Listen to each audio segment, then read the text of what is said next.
Three, two, one. Well, ladies and gentlemen, we have a very special show today here in the Scouser and the Scot, and I'll hand you over to my big Scouse mate, and he will introduce the reason why it's special. So today we have the one, the only, the godfather of rock and metal, Krusher Joule. I am honoured to be speaking with such a legend. Thank you very much for joining us. How the hell are you doing? Yeah, I'm good, thank you. Good, yeah. Not better than this time last week. I totally understand that. And Okay. it's absolutely fine. We totally get it. However, we have got some questions for you. We'd love to know a little bit about Krusher Joule. We'd love to know about your history and what you're up to these days and stuff like that. So let's start off. Let's talk about how you first got into music. What was the first thing that triggered you to go, I'm going to be into rock and metal? Well, I mean, I suppose it was going to gigs in Malvern Winter Gardens a lot. But I mean, I remember the first thing I remember my mum actually playing the Stones and Yardbirds. And I was like, yeah, that I like that. That rocks. And then I remembered listening to the top 40 in the bath on the radio back in the days.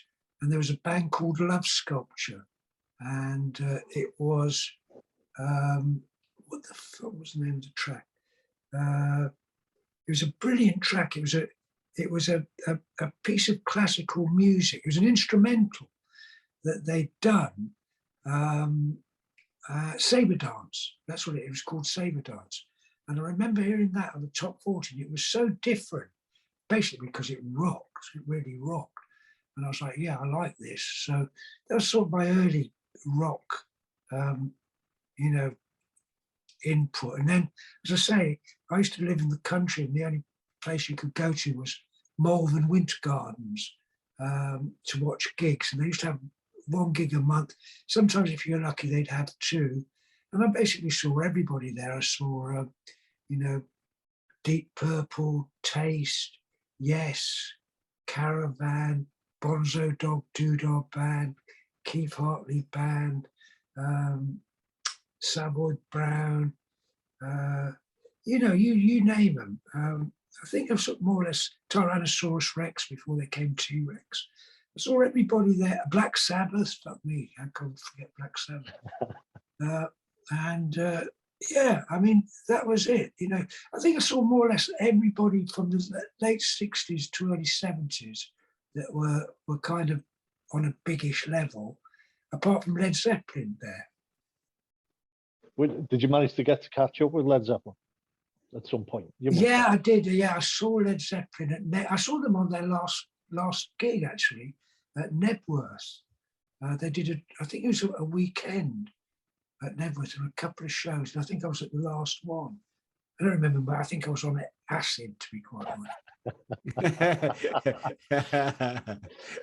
Well, I'm sure. I know for a fact I was. Yeah. Well, so obviously, you've seen all the greats, all the ones that we were looking up to when we were definitely when I was a kid, what I mean? It was you look at the likes of your Sabbath, Zeppelin, as you say, the Stones and stuff like that.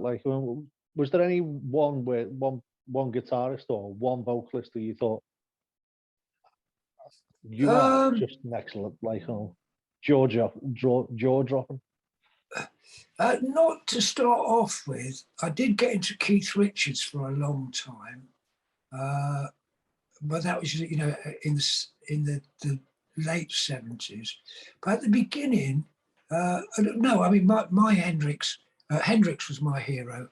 Who I never got to see, sadly. Yeah, I mean, I was always Hendrix was the one that I wish I'd seen. I could have gone to see him actually. But my mum said she was going to see, who the hell was it? It was something like the Walker Brothers or the Righteous Brothers. It was, some what I considered to be a pop act. It was in Worcester, and she goes, "Oh, I've got your ticket." I said, "I'm not going to go and see them." My father was like, "You are?" I said, "No, I'm not." And anyway, when she came back, she was, oh God, they were brilliant.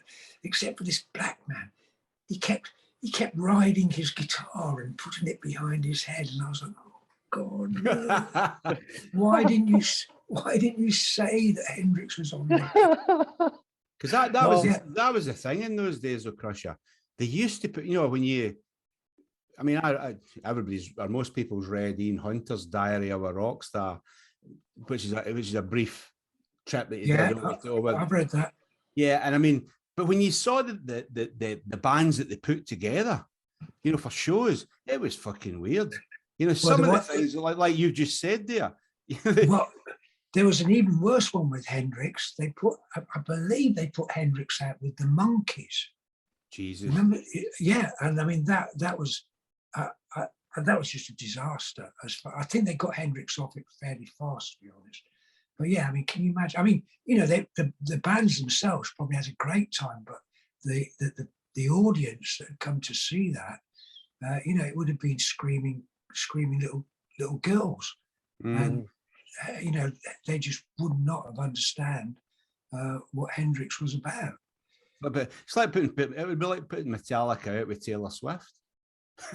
Yeah, really, fucking hell. But yeah, I mean, I remember reading that. I read it again lately after many years, and I remember reading it and going, when they named all the bands that they were gigging with, and then we flew to San Francisco and we gigged with so and so, and I was like, Country Joe and the Fish and fucking no, they did. It was really weird because that was what they did in the 60s, and you get half a dozen bands or more, but they were only going on and doing like 20 minutes, 30 minutes. Yeah, the Beatles did, didn't they? The Beatles were like that. Oh, the Beatles, absolutely. They've been going, and the fact that I can remember reading sometimes that they literally played one song 3 or 4 times because nobody could fucking hear them anyway. Yeah, well, that was it. And apparently they used to, you know, sing whatever lyrics they wanted. Yeah, I mean, it was and because the girls screaming, nothing could be heard. Yeah. So, what was the first band that you yourself got really into? You know, like if you to pick one band that you said I can go and see any band that's ever been, who would it be?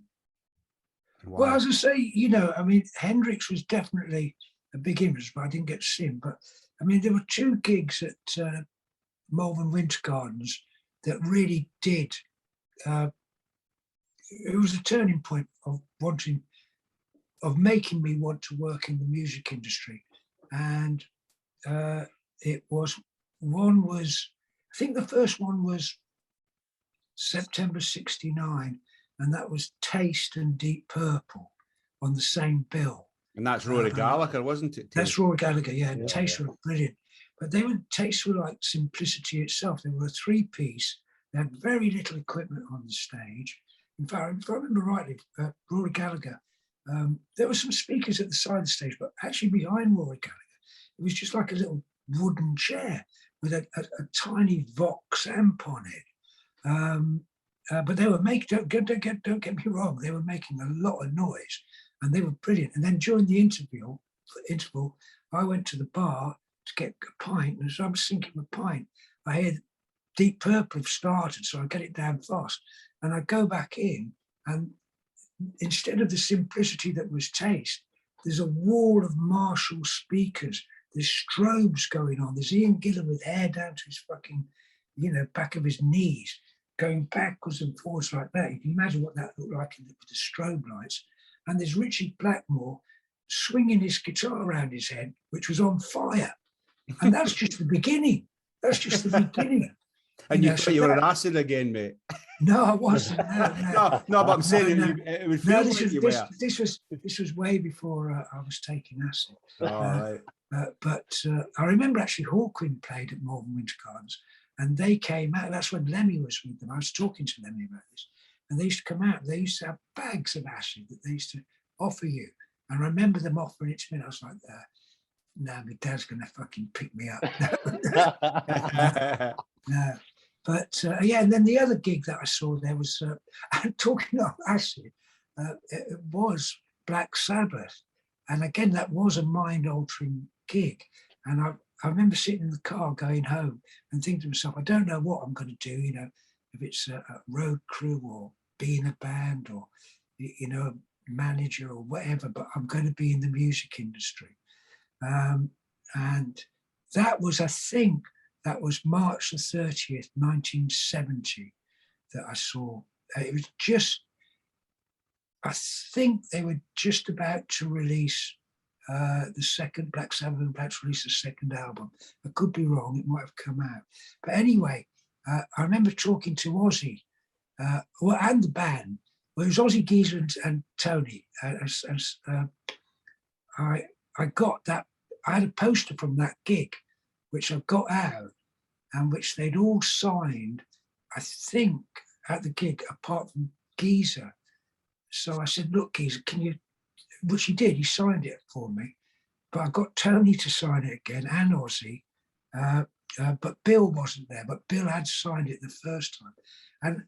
And when Ozzy goes, he goes, fucking hell, Tony, do you remember this gig? It's the first time we dropped acid on stage. And I was like, if you did, you played fucking magnificently. You played better than I fucking would have. That's for sure. But yeah, those were the gigs those were the sort of turning points that, and then, yeah, I mean, I kind of liked it all, you know. I was, very into deep, because that's when Deep Purple in Rock came out. I absolutely loved that album. And, you know, I mean, first few Sabbath albums were all fucking great. But there was a lot of stuff back then, you know, absolute, and it was very diverse. You know, you'd have bands like Yes, who I suppose now are called Progressive, and Caravan, and you'd have a lot of blues bands like the Keith Hartley Band and Savoy Brown, and the Groundhogs. They were a great, another three-piece. But yeah, you know, I loved it all. Did you ever see Jethro Tull? Yeah. Again, Malvern Winter Gardens. Absolutely. Yeah, you know, way back, I think when the first album had just come out, and you know, they were absolutely amazing. They were, you know, young and full of energy. Yeah. I remember the first time I heard some of those bands. I had an older cousin. I was about 11 and he was 5, 6, 7 years older than me. So he was buying all this stuff.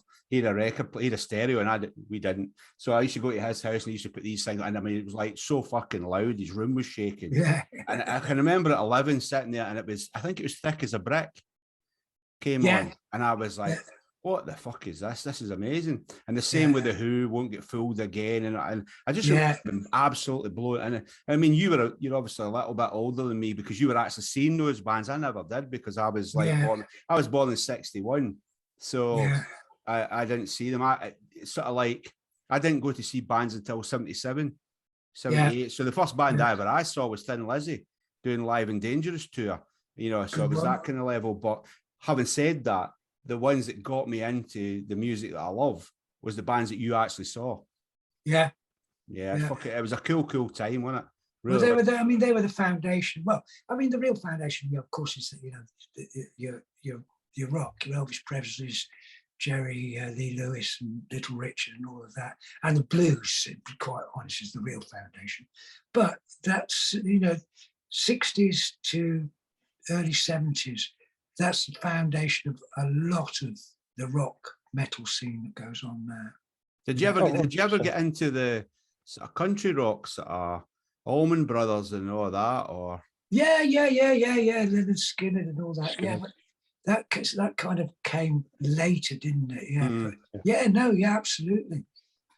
More Skinner. I mean, everybody loved Skinner. Well, it was Freebird, wasn't it? Yeah, it was. Yeah, you couldn't go to a gig or a club night without the night ending with Freebird being played. To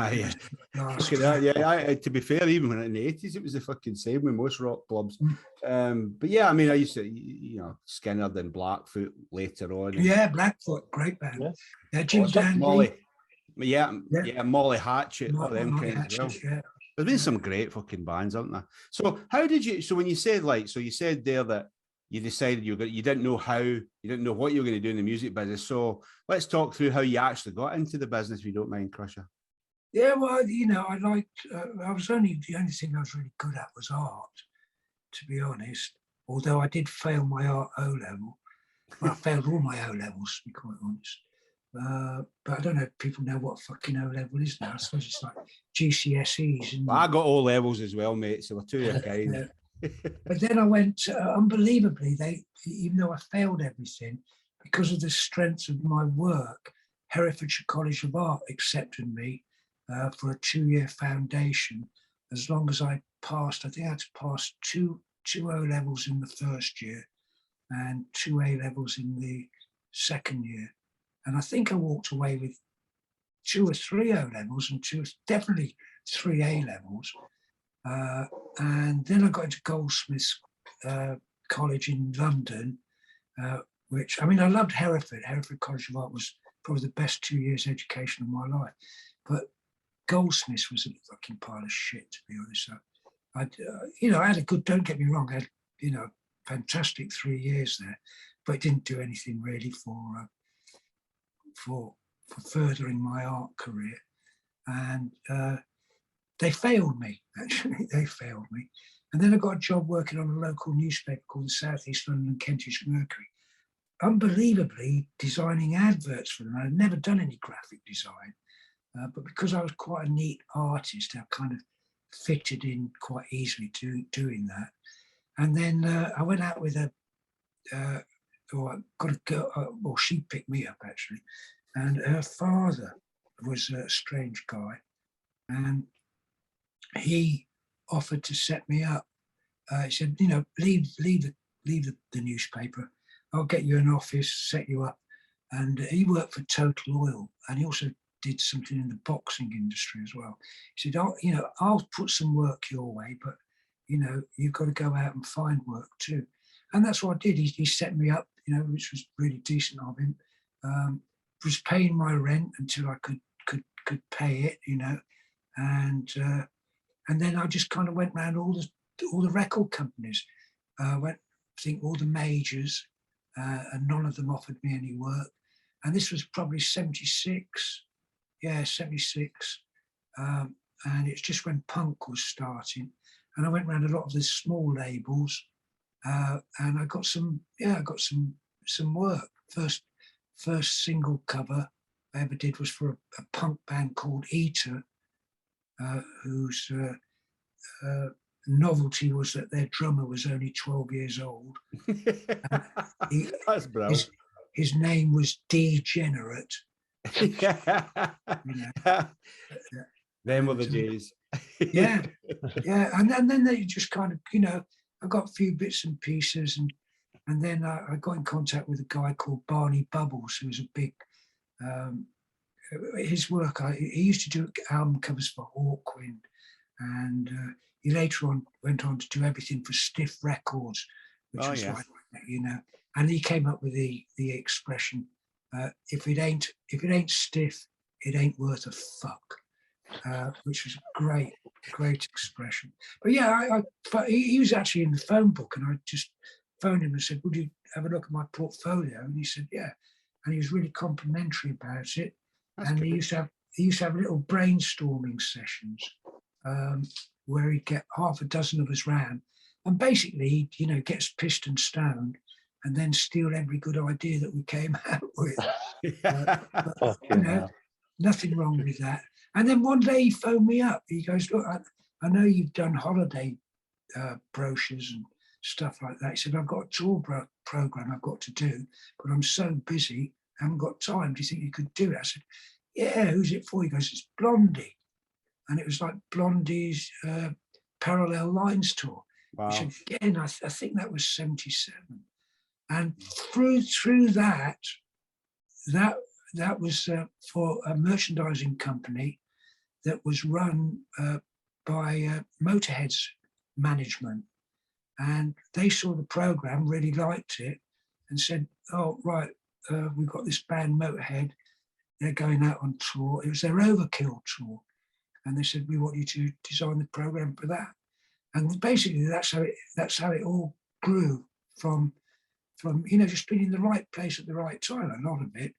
And then I was again, in in the merchandising office at the Motorhead camp, and Finn Costello, the photographer, was there talking to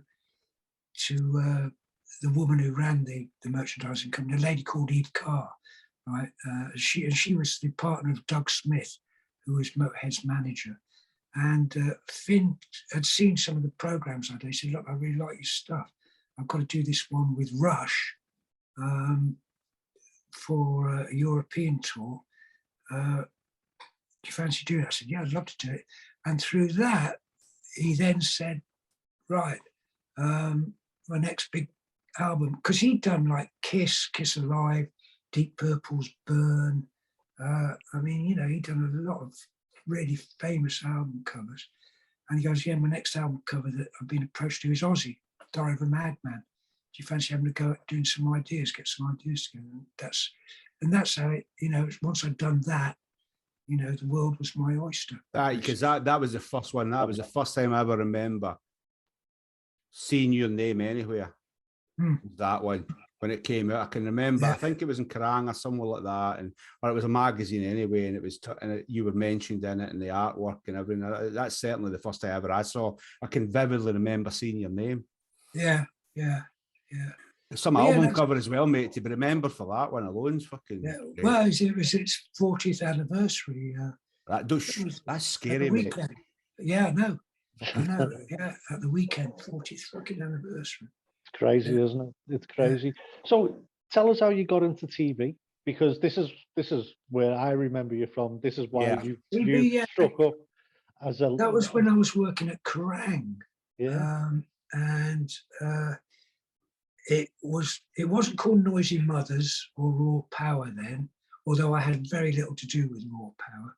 It was called Power Hour, and one of the presenters was a lady called Nikki Grewcock. Great. She went on to marry the drummer from Zodiac Mindwarp.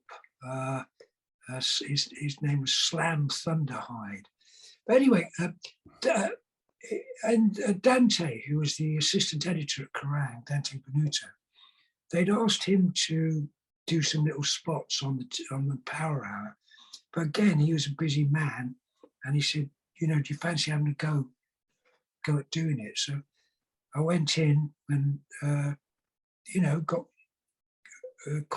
did quite a few Power Hours, and then it changed its name to Raw Power. And by this time, Raw magazine had come out, and because I worked for Kerrang and it was associated with Raw magazine, sadly they had to say your days are numbered, and they got Phil Alexander, my lookalike, my nemesis lookalike, in to do it. And then at some point, I don't know what happened. I don't know if Raw folded or what, but it you know, Phil. Oh no, I think Phil left to become the editor of Kerrang. Funnily enough, and yeah, I came back when it was called Noisy Mothers.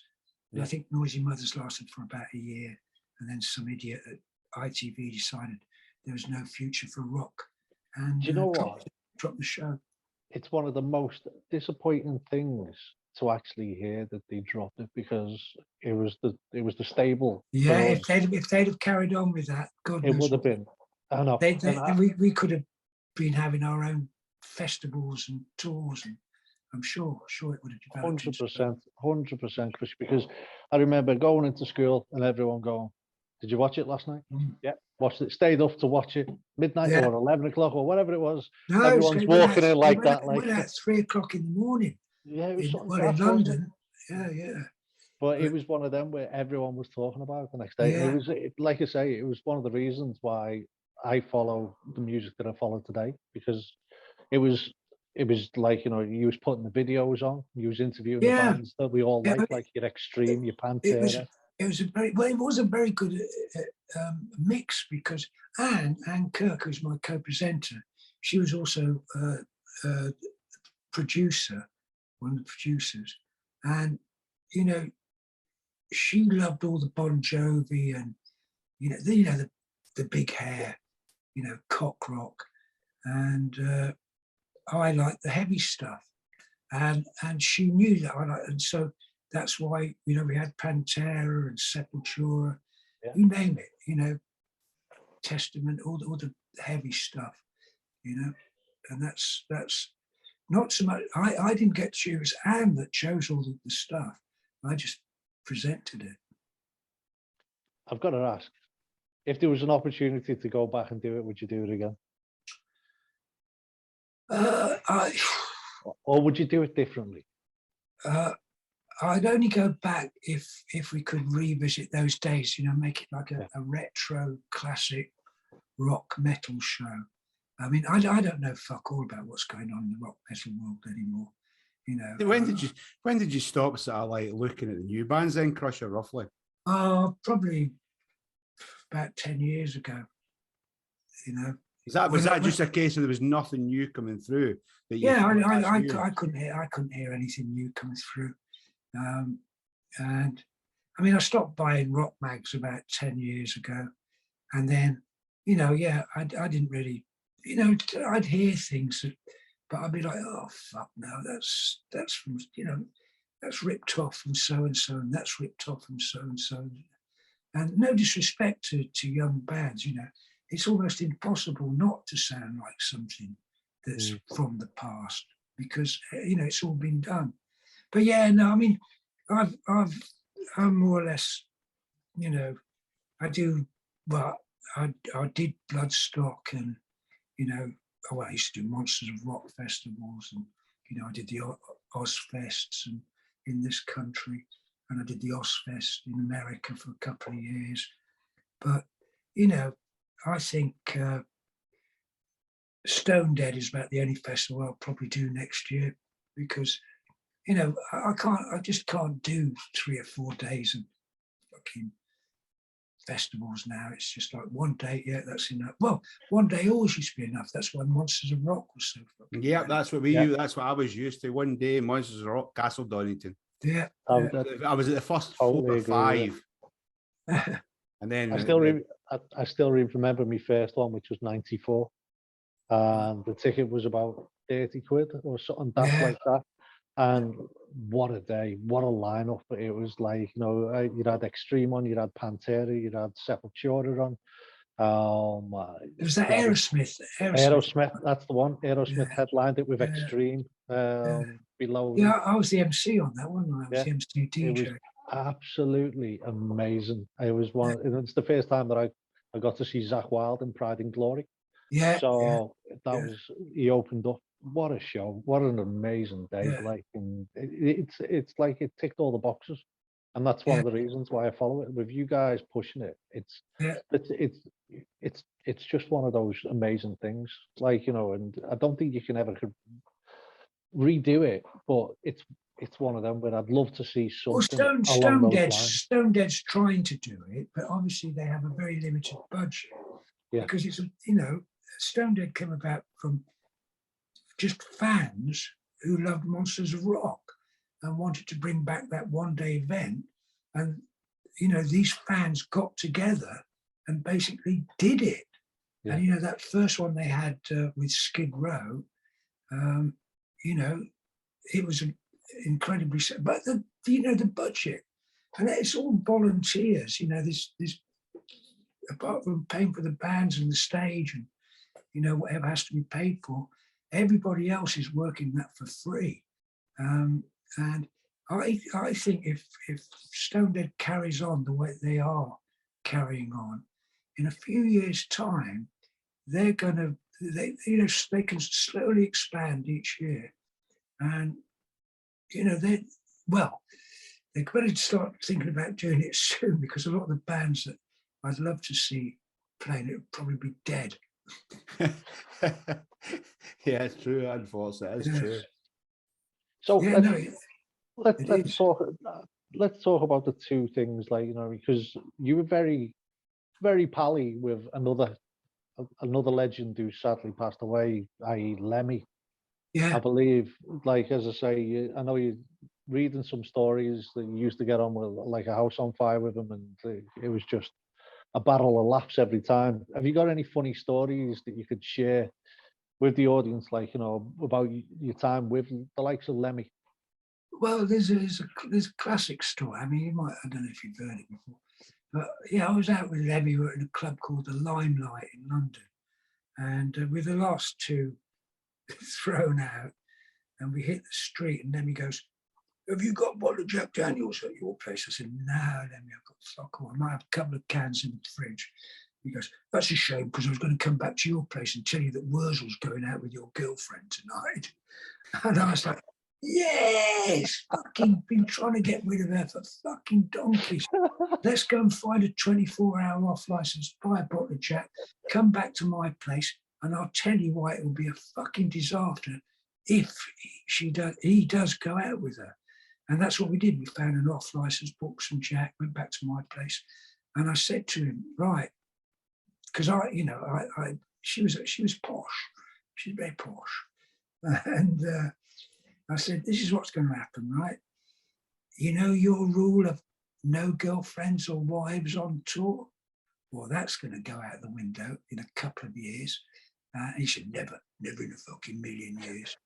And I think it took more than a couple of years. I think Wurzel was in the band. I could be wrong, but I think it was for about 11 years. And I think it was an American tour. And fuck me, how she did it, I don't know. But they took her on an American tour. And at the end of the tour, Lemmy sat down with Wurzel and he said, "It's the band or your girlfriend." And Wurzel said, "I'm going to choose the girlfriend," which was the fucking biggest, stupidest mistake in his fucking life. Wow. Okay. Yeah. But yeah, no, I mean, and in the early days, whenever I used to go into the Motorhead offices,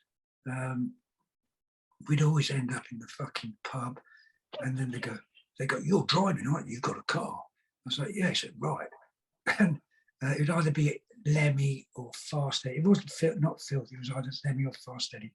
"Right, we're going to go around my fucking drug dealers. Come on." It's like, oh fucking hell. But yeah, there were some great times with Lemmy and with all of them. I mean, even Filthy was just crazy. I mean, everybody thinks that Lemmy and Fast Eddie, but Filthy was the madman. Yeah. That's ace. So tell us all about, if you don't mind, and I know it's a touchy subject, but obviously we touched on it before, the artwork for Ozzy, because it is something special. I think you'll agree with me on this one, John. Oh, 100%, yeah. A lot of people, I don't know if a lot of people know this, but you did the artwork for Diary of a Madman and Speak of the Devil, Speak of the Devil, the Blue, yeah. And I did Black Sabbath, Born Again. I did Hawkwind Live 79. Yeah. But yeah, going back to the Ozzy stuff. Yeah, I mean, yeah, you know, I came up with an idea which I still wish I still had the original rough ideas for. I think I might have one for Born Again, but my original idea for not Born Again, for Diary of a Madman, was to have a massive old, you know, diary, but you know, with like leather bound, sort of like, you know, you from like the 1700s, big fucking thing, and Ozzy looking or standing over it with a pen, looking over it. And behind there would be like, yeah, a castle with the door open, and there'd be this little girl, innocent, standing at the door. Anyway, that turned into what eventually it became. And yeah, I mean, and all the stuff on in the covers, all the scribbling, that's just scribbles. I mean, I hand lettered it all, but I did it on 2 bits of card. And when I had it reduced to actually do the finished inside cover, it was smaller than I expected. There was space at the bottom, and I got a phone call saying, "Oh, we're coming over to we're sending a cab over now to pick the artwork up because we're going to fly it out to America to be printed. And I was like, oh, fuck. And so I just went down and I just scribbled, just fucking scribble, filling in the space. And I remember when I went out to do Speak of the Devil, they flew me out to Los Angeles to talk about it and to come up with some ideas. And I was in Sharon's office and she pulls out a video of this evangelist going, talking about the devil and the rock music scene. And he pulls out a fucking copy of Diary of a Madman, pulls out the inner sleeve and points to the scribble and goes, and that is the hand of Satan. And we were just pissing ourselves.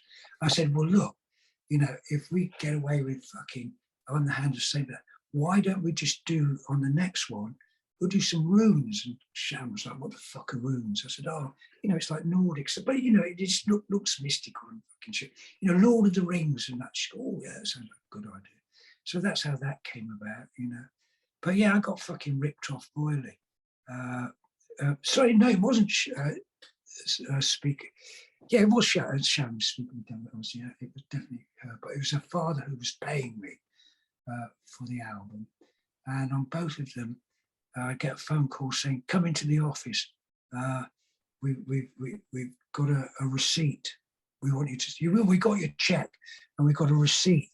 And they come out with a fucking pile of fucking papers, and I turn to the fucking last page, and say, "This is just a receipt. Here's your check. Look at the big numbers on the check, and just sign your receipt." And so I did. I just naively, stupidly signed away my fucking copyright and merchandising rights for both albums, which probably cost me about between £250,000 and £500,000. Heartbreaking. Yeah. It's heartbreaking, but do you know what? It's a lot of things which are wrong with the music industry, and that's one of them. Well, Don Arden was definitely one of the fucking big things that was wrong with the music industry. Oh, 100%. And I think it's important that we educate, because this, as I say, we know this program goes out to try and educate young up and coming bands and stuff like that. And one of the things that you should really always do, and Krusher, I'm sure you'll back us up on this one, is make sure you get someone to read it. Anything. If any band say, have you got any piece of advice that you can give us? I say, yeah, get yourself a fucking good lawyer, right? Because that's what you need. You need a good. Okay, it's gonna cost you a few bob, but just for them to read through something, yeah, it probably costs you a couple of £100 or whatever, but at least that it's someone's looked at it the right way. Yeah. But it still goes on. I mean, it's still fucking going on in the music industry. I mean, it's it's wrong. It shouldn't be, but it still is. Oh yeah, it was notorious. I mean, the deals in the old days, the record labels were 81% everything that was sold went to the record company, 19 to the band, of which every single expenditure to do with that album came off the 19%. That's right. Yeah. And I mean, I always remember reading Lemmy's autobiography, White Line Fever, I think it was. Yeah. And he actually said he never made any money off the Motorhead, the songs that he wrote. The only songs he ever made money out, and he was lucky. Don Arden mustn't have been around at this time, but the only money he ever made was the 4 or 5 songs he wrote for Ozzy. Yeah. No More Tears. Yeah. What an album as well, by the way. Yeah. So what do you, Krusher, what do you listen to now musically? If you do you still listen to the old stuff, or because you say you don't listen to new I've been stuff? listening to a lot of music from '69, to be quite honest, because there's two books, 2 volumes actually, and it's a diary by a writer called Chris Needs. It's like KrisNeeds, and he was a journalist from the 70s who hung out. I mean, he's got some great Motown stories, But when I think he was 15 in 1969, and he's written these 2 volumes. The first one is from January to June, and the second is July to December. And he just goes through, what he did as a 15-year-old musically, and for each month. And at the end of each month, he does a list and a small review of all the great albums that were released that month. And I got quite a few of them, but there are a lot that I've fucking forgotten about. And I just got, it's like, fuck yeah, let's go download that, fucking listen to it. Yeah. And there's a lot that I hadn't heard, and they're fucking amazing. But most of the time I just listen to, if I have to listen to in the car, I'd say 90% of the time I listen to Radio 3, classical music. If I listen to any music at all indoors, again, it's mostly just been really old 60s, 69 stuff. But yeah, the last albums great album that I heard, which released recently, was Cats in Space, Atlantis. But I mean, that's nothing. It's all stolen from the 70s. Queen and all the bands like The Sweet and all the bands, but they've done it brilliantly. They've just fucking done it. It's a great album, fucking great album. But, it's true. If you're going to do anything, if you're going to do a music from any era, you can. It's all right as long as you do it bloody well. Exactly. Well, yeah, they did. Well, I mean, I'm looking forward to their next. But I went to a gig on Saturday, which was to see the Australian Pink Floyd show, which was outstanding. Was it? A very good article. Yeah. Yeah, I mean, it's probably the closest you're going to get to see a Pink Floyd show these days. Yeah. They've got everything. They've got the big circular screen, the lights. They sound like Pink. You shut your eyes, they sound like got a 10-piece fucking band. 3 backing singers. The whole fucking works. I actually seen the original Pink Floyd. Luckily enough. Yeah, so did I. Yeah, but I've also seen the Australian Pink Floyd when they first started off. And Yeah. They started off in Liverpool, and they had one of the smallest glitter balls you could ever imagine. But it was one of them. Everyone was mashed out of their heads because it was Floyd, and it was everyone was looking at this. And I kid you not, John, it was the size of my head. And everyone's looking up at them going it's like Spinal Tap. It's amazing. It's like Spinal Tap, isn't it? Absolutely amazing, though. It was definitely. Well, that's what's happened. They did start small, and they've absolutely gone massive but now. I went to Cardiff to see 7,500 fucking people. Wow, crazy, isn't it? For a tribute band, you can't beat that. But they are good. They are good at what they do. And do you know what? I don't have a problem with tribute acts, especially, well, I don't like a lot of them, but if it's tribute acts and they are representing bands that no longer play and they're fucking good at it, then more power to them. Because that's the only chance people are going to go and see. Well, exactly. Now there's a festival called Glaston Budget, which it's 3 days, 12,000 people. I think it's about at least four stages, and it's all tribute acts. Yeah. It's all fucking tribute acts. 12,000 people, 3 days. Unbelievable. It's crazy, isn't it? It is, but you know what? These things, it's where we are. So obviously, we know you for your artwork and stuff like that. Are you still doing exhibits, or have they all stopped now? Or no, we're doing for a few years. Last few years, I've been doing limited edition cards, like birthday cards, Valentine cards, Christmas cards. I did a calendar for 4 years. I do prints. I did some limited edition prints. But again, it's such a fucking effort to try and sell the shit. It's like, why the fuck bother? I've got enough fucking money to be happy. Just so yeah. I'm sure I'll be inspired to do something again. desperately trying to come. I mean, this is the thing that one of the last things I did, which is my coronavirus survivor sweatshirt with the Born Again. Oh, yeah, isn't it? Yeah, Love it. you know, Love it. making some money out of something I never got fucking paid for, merchandising rights in the first place. But yeah, I was thinking of doing a Christmas one, but I can't come up with a fucking idea. But It'll most probably come to you, you know, that at some point. yeah, well, yeah, but at the moment I'm just happy doing twiddling my thumbs, doing fuck all. Good. You know? Well, that's the way it should be. So I've got one more question for you. If there's any story that you wanted to tell us, which reminds you of amazing times in, like, you know, and with an amazing rock star, what would it be and who would it be with? Oh, that's a good question. Well, I suppose that when I designed Robert Plant's first solo tour program,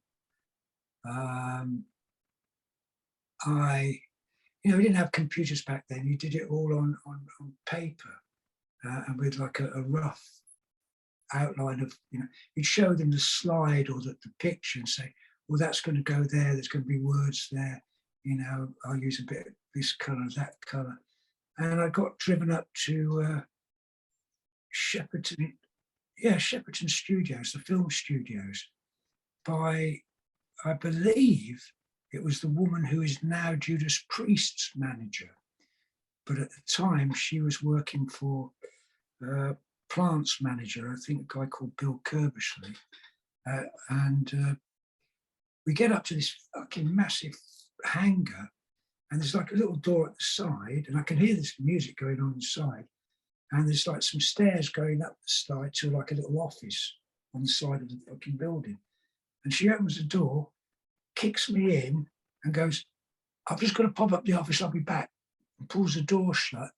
And there's full it's just like what they call it's a full rehearsal for like lights, sound, everything. But the only people there are the road crew, the band, and the sound and light engineers. And there's this guy with his back to me, short blonde hair, in a pair of fucking really short shorts, who's ripping a fucking guitar solo out, unbelievable fucking guitar solo. And he suddenly turns round and it's fucking Robert Plant. He's cut all his hair off, right? And they come to the end of the song, they clocked me, "Who the fuck are you?" I said, "I've got the tour program." "All right, okay, sit down, fucking enjoy the show." So I watched the whole fucking rehearsal of this, I think it was called the Principle of Moments tour. And then after they finished, he comes down, he says, "Right, well, it's a beautiful day." He says, "We'll go and sit outside on the lawn and we'll go, let's go through it." So as we go out and he sits down fucking cross-legged, and I put the fucking artwork down and one of his fucking bollocks is hanging out of his fucking shorts. Right? But it's Robert Plant, so it was like, oh fuck, I just have to fucking suffer looking at this bollock. And just went through the artwork, and I didn't have the fucking courage to say, "For God's sake, Percy, fucking put your fucking bollock back in your shorts."